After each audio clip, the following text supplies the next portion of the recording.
Hello. Hi, is that Ethan? Yes, it is. Hey, it's Malcolm here. Malcolm, how are you doing, my man? I am good, thank you. Yes, a little busy, a little stressed and busy, lots going on, but feeling good. You know, it's better doing? to be stressed and busy than bored and lazy, I would say. Yeah, probably. I think we've all experienced both. So yeah, it's good to feel like stuff is happening. Exactly. On the phone with me right now, Malcolm Bruce, the son of Jack Bruce from Cream and many, many other bands. You have got a very cool thing happening and coming out towards the end of this year. It's a tribute, an acoustic tribute to Cream called Heavenly Cream. First of all, why did you choose to make this tribute acoustic? Did you not want to try to recreate the power of the original? Well, actually, I mean, I do that. I mean, I've got my own music and I've got my own record coming out later this year, but I do work with Ginger Baker's son, Kofi, and we are out touring, booking some tours for later this year in the US. And we do that whole thing, like massive Marshall stacks everywhere you can see, and wah-wah pedals and all of that stuff. But no, for Heavenly Cream, it was really, this whole project was put together by Pete Brown, the lyricist for Cream, one of my dad's chief collaborators who sadly passed away last year. But he put this whole project together with Quarter Valley Records, and I think they just kind of decided, let's take a different approach to the material to make something unique. And I think hopefully we succeeded at doing that. You know, it's like stripping everything down to the songs and the melodies, and I think it's a lovely thing to do. I totally agree. I've only heard so far Sunshine of Your Love, but it's a really cool, different version of it. You can obviously feel the power of the original, but it's like you got the acoustics, but there's a little gain on each acoustic, so it kind of has that buzz feel to it. Well, also on that particular track, Joe Bonamassa played a lovely guitar solo, but he sort of got a little creative in the studio. So it's kind of semi-amplified, but it's not really amplified, but it gives it that kind of humming quality to his slide playing, which is really lovely. So, yeah. Ginger Baker, notorious wild man, and not just on the drums, but a hell of a personality in real life, as I'm sure you know more than most. And your dad and Ginger were the first two to start jamming together in what would become Cream. He even allegedly attacked your dad with a knife at one point. What was it like growing up with Uncle Ginger? Well, I didn't really know Ginger that well when I was growing up. I do have a few formative memories of meeting him when I was a kid. But really, I did spend time with him as I got older, and I started hanging out with his son, Kofi, who I mentioned. So I saw multiple sides to Ginger, very down-to-earth, normal, fun-loving guy, as well as the more gruff version that people probably think he is. But, I think he's just a human being, of quite a unique personality. So there you go. I mean, I don't know what to say about Ginger.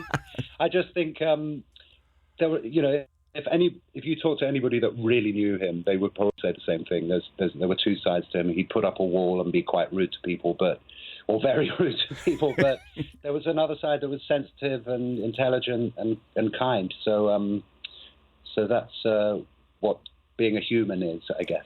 Sensitive and kind enough to start a family, and I'm assuming his son Kofi has, not tried to attack you with a knife. No, not yet. Not quite. Not yet. But give us time. No, we're trying to. We're getting on fine right now. I mean, we've known each other for a long time, so it's kind of like siblings. And I think it was a similar thing to, my dad and Ginger, and that kind of notoriety. It was just that they grew up together in the business. They came from nothing. They were, working class kids that worked non-stop, playing shows, little gigs around the UK. And then a few years into their career, Cream took off in this sort of global way that I don't think any of them could have anticipated. And I think, it's like you go through all of those experiences. You're coming from poverty to sort of fame, world fame, and people throwing everything at you for free and all of that stuff. So I don't know. I don't think it's possible for us to really fully understand what that might have been like at that point in history. Now we all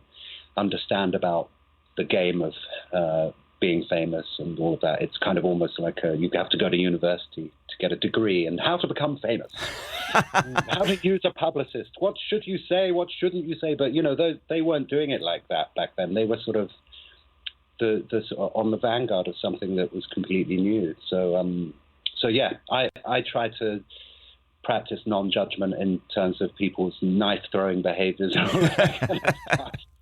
You should give a call over to Oxford and see if you can start that program of the How to Become Famous and be the teacher. I think it's a great idea. Right? I was looking at the history of your dad, and he was in a bunch, he played with a bunch of huge names.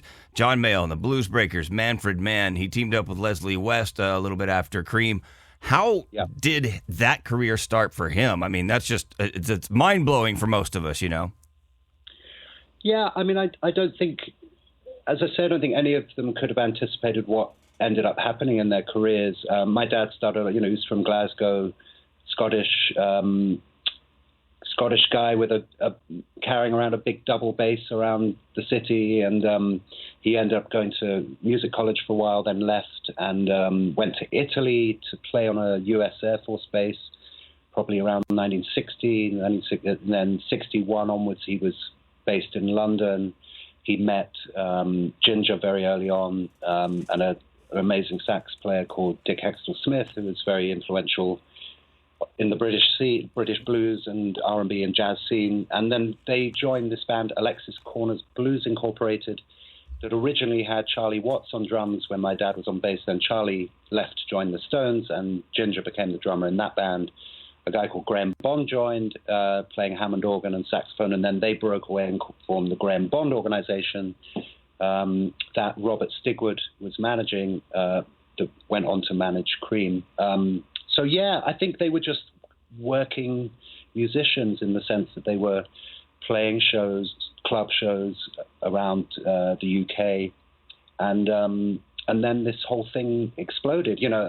Actually, I'm playing the Ealing Blues Festival this summer, and the Ealing Club was one of those very early clubs in the UK that kind of fostered everything that we know now. So, the Alexis Corner's band would play there. Mick Jagger, before the Stones formed, would ask to sit in, so he'd sing with them.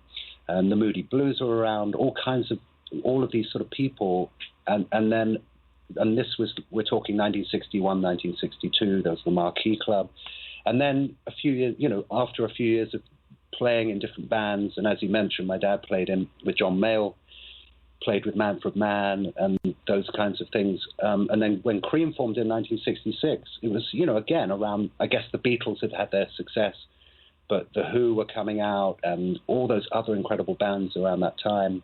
And then Cream took off, and the rest is history, really. So yes, it wasn't like, I don't think there was any plan, it was just musicians growing at a very unique time in history, I think a very creative time in history. Once you had come of age, did your dad start to share some rock star stories with you? And if so, what is your favorite one? Oh, that's impossible. I mean, that's really difficult to answer. I mean, I know that my dad, I always used to look, when I was a kid, my dad had a shirt in his sort of shirt cupboard or suit cupboard or whatever it's called. And it belonged to Jimi Hendrix. So I don't know how, but I think Jimmy had given my dad one of his shirts. Wow. I don't know. I mean, but it's just, I don't think it was coming of age. I think I'd always been around that, those people off and on were in my life, musicians. And, that's who my dad tended to spend time with. So people would come to our house. I don't know. I mean, when I was 3 years old, I think Tony Williams lived with us for a few months, and Larry Coryell, and so lots of people like that were around. But as for specific stories, I'm not sure. I will have to consult with my lawyer first. Speaking again of your dad, he co-wrote what is now one of the most recognizable, iconic, and greatest guitar riffs in history with Sunshine of Your Love. Was that, because you also play guitar and obviously probably a couple other instruments, was that one of the first riffs you ever learned, or did you sort of pick up instruments on your own? Yeah, I think that probably was one of the, obviously there's the obligatory Smoke on the Water, which Right. I think it's kind of written into, guitar lore that one has to learn that first. But yeah, it was one of them. I mean, I loved, my dad gave me a Jimi Hendrix record very early on when I was maybe 7 or something. And so I kind of got into his music in a big way. Stone Free, that's one of my favorite tracks. I just think it's a lovely track. So yeah, lots of things, but definitely Sunshine Over Love was something I learned very early on to play. Well, and that's one of the first ones I learned too. But yes, you were right. Smoke on the Water first, and then Sunshine of Your Love. Yes, exactly.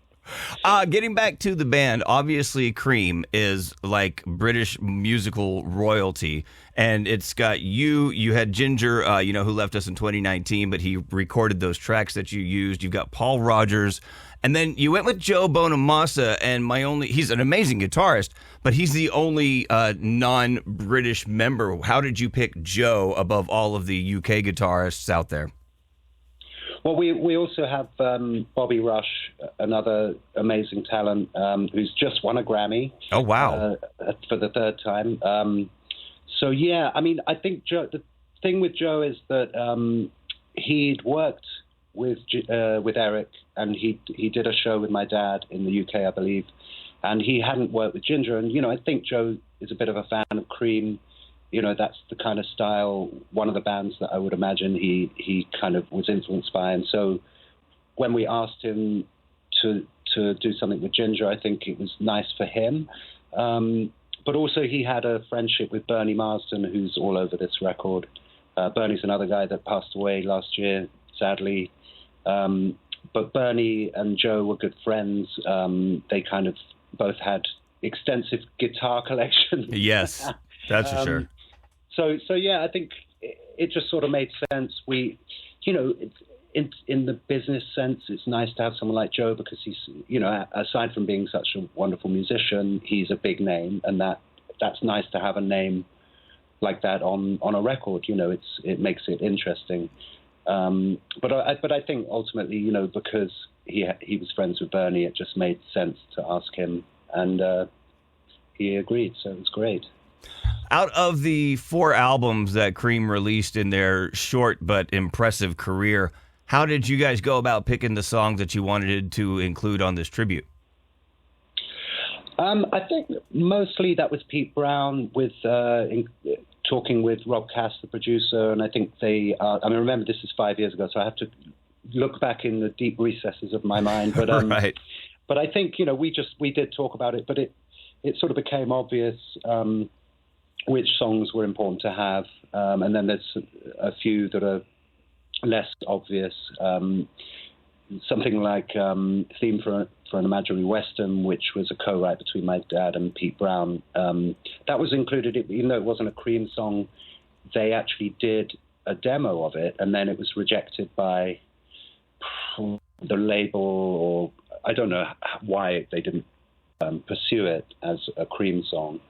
Maybe it just didn't kind of fit into the more blues rock thing that they were doing at the time. But it did end up on my dad's first solo record, so it kind of is, in a sense, it's part of the Cream group of songs. But it's not a more obvious one like White Room or Sunshine of Your Love.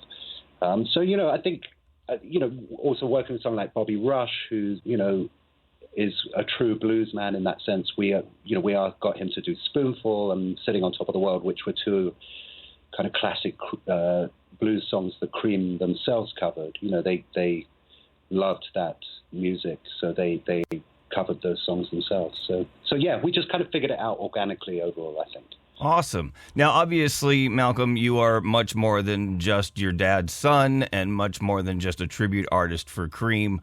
What do you have with your own music and your own band coming up? We touched on it a little bit earlier, but let's get into your personal career because you are a hell of a musician in your own right, and so I want people to know where they can check it out.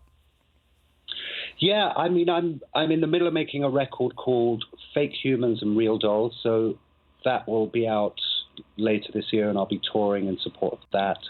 And as I mentioned before, I'm working with Kofi Baker. We call ourselves the Sons of Cream, and we've done quite a lot over the years. We've toured in the States, and we're actually going to Europe in March to do about 20 shows.